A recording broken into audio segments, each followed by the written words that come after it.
Welcome back my YouTube channel shoppy point. पिछली video में part 1 जो था मैंने बनाया था पासपोर्ट के अकॉर्डिंग। उसमें पार्ट 1 में मैंने बताया था रजिस्ट्रेशन करना कि कैसे रजिस्ट्रेशन करेंगे। रजिस्ट्रेशन का फुल प्रोसेस आपको बता दिया था। अगर नहीं देखा है तो आप पार्ट 1 में देख सकते हैं चैनल पे जाके। अभी हम एग्जिस्टिंग लॉगिन पे क्लिक करेंगे। जो यूज़र आईडी पासवर्ड ने बनाया था वो यूज़र आईडी और पासवर्ड से हम लॉगिन करेंगे। जो यूज़र आईडी बनाया था, यूज़र आईडी आपको याद होना चाहिए। अगर आप शॉप ऑनर हैं तो एक डायरी बना लीजिए और डायरी पे आप सीक्वेंस के साथ लिखते रहिए कि यूज़र आईडी आप क्या बना रहे हैं, क्योंकि यूज़र आईडी आपकी एक यूज़र आईडी में सिर्फ 5 फॉर्म भर पाएंगे। उसके अलावा फिर आपको हर बार नई यूज़र आईडी रजिस्ट्रेशन करनी पड़ेगी। तो इसके लिए यूज़र आईडी एक यूज़र आईडी नहीं रहेगी, उसी से 1 2 3 4 5 ऐसे करके यूज़र आईडी आप बना सकते हैं। सो आपको करना ये है कि आपको सबसे पहले यही करना है कि जो यूज़र आईडी आपने बनाई उसको लिख लीजिए, पासवर्ड जो बनाया आप उसको लिख लीजिए। यूज़र आईडी और पासवर्ड आपने बनाया लिख लीजिए।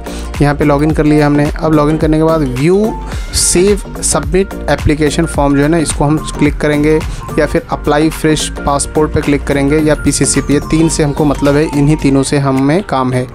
तो व्यू पे क्लिक किया मैंने, देख रहे हैं यहाँ पे कि कोई भी फॉर्म पे नहीं हुआ, यानी कोई फॉर्म इस पर फिल नहीं है। तो अप्लाई फॉर फ्रेश पासपोर्ट और री इशू पे हम क्लिक करेंगे। नीचे ये ऑप्शन दिख रहा है आपको, इस ऑप्शन पे आप क्लिक करेंगे। क्लिक करने के बाद यहाँ पे आपको स्टेट सेलेक्ट करना है। जो स्टेट है वो स्टेट सेलेक्ट कर लीजिए। उसके बाद जो डिस्ट्रिक्ट है आपकी, जो सिटी है आप वो सिटी सेलेक्ट कर लेंगे। उसके बाद दिन ये ओपन होता है। सबसे इम्पॉर्टेंट ये कॉलम है, इसको आप समझ लेंगे तो कोई भी फॉर्म फिल कर लेंगे। यहाँ पे देखिए फ्रेश है, नॉर्मल है और 36 पेज है। अब इसमें हम चेक ये करेंगे कि देखिए सबसे पहले फ्रेश पे हमने क्लिक किया, नॉर्मल 36 पेज और यहाँ पे लिखा हुआ है 60 पेज जो है, जो ज़्यादा जर्नी करते हैं, सफ़र करते हैं फ़्लाइट से, उनके लिए पेज एक्सटेंड वो 60 पेज ले सकते हैं। अब इसके बाद हम देखते हैं यहाँ पे री इशू ऑफ पासपोर्ट। री इशू का जो कॉलम है और फ्रेश का पासपोर्ट है, नीचे तत्काल का कॉलम है। तो ये तत्काल जो फॉर्म है, ये फ्रेश पासपोर्ट में तत्काल का मैं बताऊँगा वो अगले पार्ट में। अभी हम ये जानेंगे कि फ्रेश पासपोर्ट और री इशू इन दोनों में। तो फ्रेश तो नॉर्मली क्लिक कर लिया, बता दिया हमने। अब आते हैं हम री इशू पे। तो री इशू हमेशा नॉर्मल पासपोर्ट अप्लाई करेंगे। री इशू में तत्काल का प्रोसेस बहुत टफ है, तो मैं वो अभी नहीं बताऊंगा, बाद में बताऊंगा। अभी हम पहला कॉलम चेक करते हैं कि चेंज एग्जिस्टिंग पर्टिकुलर। अगर आपके पासपोर्ट में कोई स्पेलिंग मिसमैच है, कोई चीज़ गलत आ गई है लिख करके, तो उसको कैसे हम सही करेंगे। वो कोई चीज़ करेक्शन करनी है तो इस पर क्लिक करेंगे, हम यहाँ पर जाएँगे।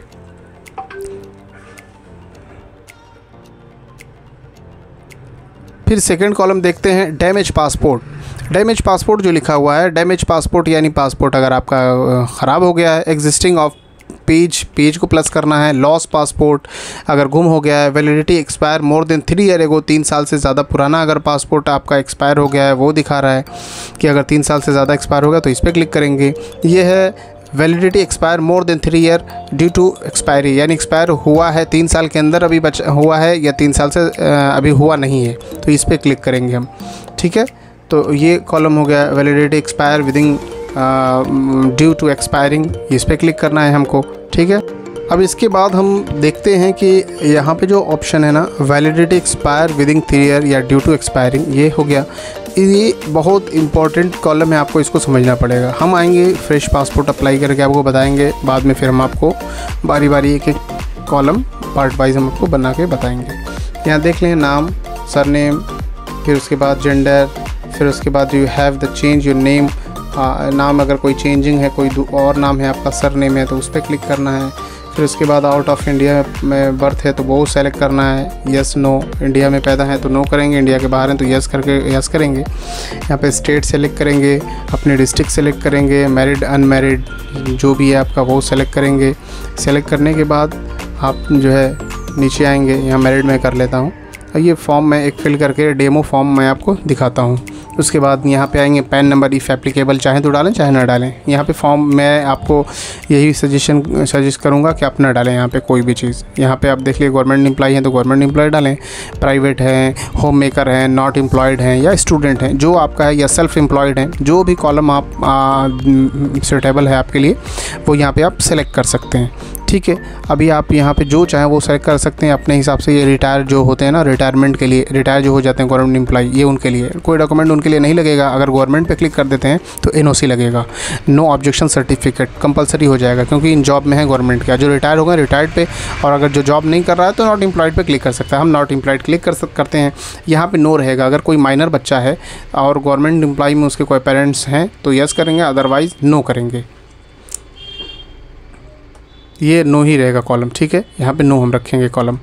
If case of the minor, अगर कोई माइनर है तो स्पाउस से गवर्नमेंट सर्वेंट, तो यहाँ पे उसके लिए है कॉलम ये, ठीक है। नीचे हम आते हैं एजुकेशन क्वालिफ़िकेशन। एजुकेशन क्वालिफ़िकेशन जो है, जो भी होगी क्वालिफ़िकेशन वो हम सेलेक्ट कर लेंगे। अब क्या है उसमें वो देख लीजिए। पहला ग्रेजुएशन एंड एबव, फिर 7th और less, 10th pass and above, उसके बाद 8 और 9th स्टैंडर्ड जो है वो सेलेक्ट कर लेंगे। तो यहाँ पे हम ग्रेजुएशन एबव क्लिक करते हैं तो पहले ये क्या होता था ना, ECR, नन ECR और ECR बाय डिफ़ॉल्ट ये सेलेक्ट हो जाता था। अभी नहीं हो रहा है तो हम सेलेक्ट कर लेंगे, कोई प्रॉब्लम नहीं है। हम चेक कर लेंगे कि क्या हो रहा है। बाय डिफ़ॉल्ट ये सेलेक्ट नहीं हो रहा तो ग्रेजुएशन एबव अगर जो भी एजुकेशन है वो सेलेक्ट करेंगे और यहाँ पर हम यस कर देंगे। Non ECR, non immigration check required वाला कॉलम पे हम क्लिक कर देंगे। यानी 10th के ऊपर अगर होगा तो ECR, नन ECR पे क्लिक करेंगे। याद रखिए 10th के ऊपर अगर होगा, 10th above, 12th above graduation या जो कॉलम है वो, तो हम उसमें यस ही करेंगे। नन ECR पे यस रहेगा। यहाँ पे आधार नंबर हम डाल देंगे, जो कॉलम है लास्ट वाला आधार नंबर डालेंगे। याद रखिए ये डेमो फॉर्म है, ये कोई फॉर्म है नहीं, ये डेमो फॉर्म मैं फिल करके बता रहा हूँ। कोई भी डिटेल इस कोई ओरिजिनल नहीं है, सब इधर उधर से ली गई हुई है डिटेल। ऐसे अंदाज़ा मैंने डाला हुआ है। अब यहाँ पर अंदाज़ा मैं डेट ऑफ बर्थ डालता हूँ। बीच में मैं बताता चलूँ कि मेरे चैनल पे अगर नए हैं तो आप सब्सक्राइब कर लीजिए, फॉलो कर लीजिए और बेल आइकन प्रेस कर लीजिए। अगर कोई भी प्रॉब्लम हो पासपोर्ट के अकॉर्डिंग आपको, तो आप मैसेज कर सकते हैं। मेरा नंबर भी आपको मिल जाएगा डिस्क्रिप्शन में। आप हमको व्हाट्सएप पे कॉल भी कर सकते हैं। कोई भी प्रॉब्लम हो पासपोर्ट के अकॉर्डिंग, पासपोर्ट फंस गया हो या कोई भी और भी प्रॉब्लम हो, आप हमको यहाँ तक अगर आप वीडियो देख रहे हैं तो कोई प्रॉब्लम आप कमेंट्स कीजिएगा, आपको रिप्लाई मिलेगा। नंबर मिल जाएगा तो कॉल पर जो है बात कर लूँगा, आपका सॉल्व करा दूँगा। किसी भी तरीके का कोई मैटर अगर फंसा आप करने का, डॉक्यूमेंटेशन कोई कमी हो, नहीं सही करा पा रहे हो तो मैं सजेस्ट करूँगा कि कैसे वो सही होगा, सही करा दूँगा और आपका पासपोर्ट जो है अप्रूव हो कराने में पूरी कोशिश करूँगा, ठीक है। यहाँ पे देखिए फादर नेम डाल लिया, यहाँ पे मदर नेम डाल लिया। स्पाउस यानी बीवी को कहते हैं। अगर शौहर है तो हस्बैंड है तो बीवी, बीवी है तो शौहर, हस्बैंड, यहाँ पे वो पड़ेगा नाम। अब यहाँ पे आ गए नेक्स्ट करके, सेव नेक्स्ट कर दिया। यहाँ पे हाउस नंबर डालेंगे, ठीक है। हाउस नंबर ये मैंने टाइप कर लिया कुछ भी। उसके बाद हाउस नंबर के बाद यहाँ पे हम डालते हैं अपना 4/443, ये डाल दिया मैंने। और यहाँ पे मैंने एड्रेस डाल दिया, गोलाघाट डाल दिया। उसके बाद आगे बढ़ते हैं। यहाँ पे विलेज टाउन है तो विलेज टाउन में हम क्या डालेंगे, ये यूनिक है। यहाँ पे आप लिखेंगे थाना कोतवाली, नहीं ये नहीं लिखेंगे। यहाँ पे पहले हम लिखेंगे पोस्ट ऑफिस, इसको हम हटाते हैं और लिखते हैं सबसे पहले यहाँ पे लिखेंगे, आप भी लिखिएगा और दिखाता हूँ प्रीव्यू क्या है। Post, head post office, comma, थाना, आपका जो थाना वो डालेंगे ना, थाना जैसे मेरा थाना कोतवाली, आपका जो थाना का वो डालेंगे, आपका जो पोस्ट ऑफिस है वो डालेंगे ना। बल्कि पोस्ट हटा देते हैं क्योंकि हेड पोस्ट ऑफिस लिखा हुआ है, तो थाना के बाद कोतवाली। आप अपने हिसाब से आप डाल लीजिएगा जो आपका सही हो। या गाज़ीपुर उत्तर प्रदेश मेरा स्टेट और सिटी पड़ा हुआ है ऑलरेडी, मैंने थाना सेलेक्ट कर लिया है, पुलिस चौकी क्या है, पुलिस स्टेशन। फिर उसके बाद पिन कोड डालेंगे, मोबाइल नंबर डालेंगे। देखिए मोबाइल नंबर भी वो किसी का है नहीं, मैं 9 से मैंने शुरू किया और 0 तक ले गया हूँ मैं, ये किसी का है नहीं, ये डेमो फॉर्म में फिल कर रहा हूँ। मेल ID मैंने टाइप कर ली, कोई भी मेल ID टाइप कर लेंगे। मेल ID आप वही टाइप कीजिएगा जो मेल ID कस्टमर की आप उसे लेकर, क्योंकि मेल ID पे रिसिप्ट जाती है, रिसिप्ट अब मिलती नहीं है, अब प्रिंट नहीं मिलता है, रिसिप्ट मेल पे ही जाती है ना पासपोर्ट की, ठीक है। तो ये कर लेंगे। Your permanent address available, same permanent और ये दोनों सेम है, यस पे क्लिक कर देंगे, परमानेंट और करेंट का, तो यस कर लेंगे, दोनों पे यस कर लेंगे और सेव करेंगे, ओके करेंगे, ओके करेंगे, सेव होगा, नेक्स्ट कर देंगे, ओके ओके, नेक्स्ट हो जाएगा। अब यहाँ पे नेम और एड्रेस पूछ रहा है, तो ये बहुत ज़्यादा केयरफुली आपको पासपोर्ट का फॉर्म भरना है। कैपिटल में सब रहेगा, नाम भरेंगे, है ना, मैंने बताइए डेमो फॉर्म में, तो यहाँ पे कुछ भी हम भर ले रहे हैं, आपको सिर्फ समझाने के लिए नाम डाल लिया मैंने। और उसके बाद सन ऑफ लगाएंगे ना, अगर लड़का है तो, लड़की है तो डॉटर ऑफ, और अगर वाइफ है अपने हस्बैंड का नाम डालना है तो वाइफ ऑफ लगाएंगे, लड़की है तो डॉटर ऑफ लगाएंगे।